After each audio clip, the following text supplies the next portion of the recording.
Assalamualaikum warahmatullahi wabarakatuh. Hello Mr. Alamsyah and my friends. My name is Desi Suryani and I would like to continue the presentation about proficiency assessment, good assessment, reliability, validity, and practicality according to ISP Nations books. So here we go. The first one is proficiency assessment.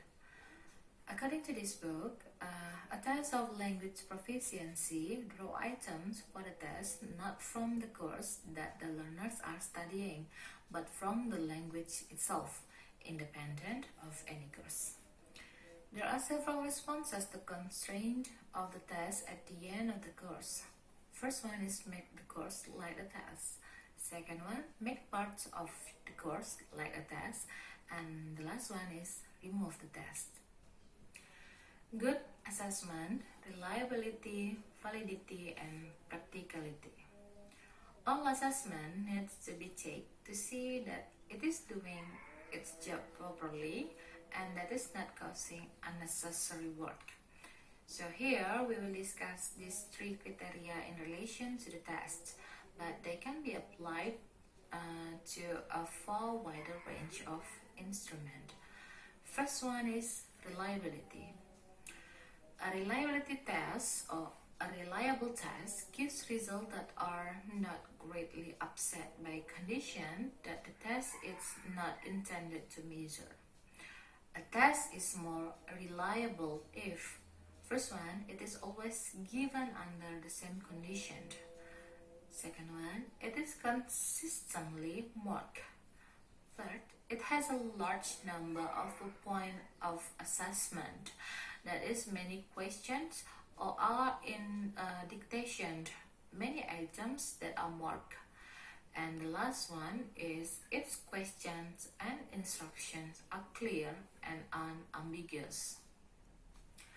A valid test measures what is supposed to measure. A valid achievement test measures what has been learned on the course. The most practical ways for a teachers or curriculum designer to check the validity of a test are to look at its face validity and content validity.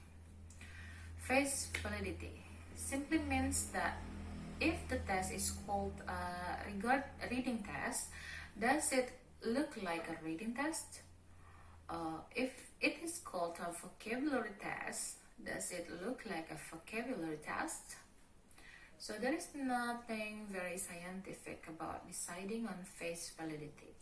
But face validity is important because it reflects how the learners and perhaps their parents and other teachers will react to the test.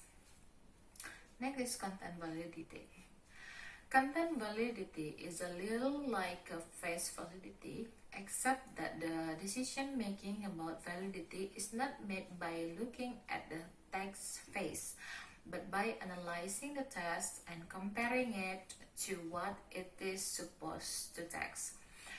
One of the major obstacles in examining content validity is to find some well-supported description of what the language skills like reading and writing involve, or what knowledge of the language item like vocabulary and grammar involves. Often, common sense analysis has to be done. Usable sources for the description of the content of language skills include Munby in 1978, Richard in 1983 for listening, Bennett in 1972 for reading, Nuttall in 1996 for reading too.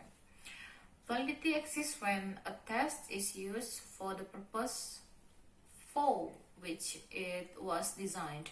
If it is used for another purposes, its validity needs to be checked for this new purpose. Well, the last one is practicality. Not only must a test be reliable and valid, it must also be practical. Practicality is examined by looking at, first one, the cost involved in administering and scoring the test. Second one, the time taken to administer and ship the text. Third one, the time taken to mark the test. And the last one, the number of people need to administer and mark the test. And also the ease in interpreting and applying the result of the test. At the end of the chapter, we could sum up the steps. First one, decide what kind of assessment are needed and when they are needed. Second one is write the test, and the last one is check the reliability, validity, and practicality of the text. Well, that's all from me. Thank you very much for your attention, and Assalamualaikum warahmatullahi wabarakatuh.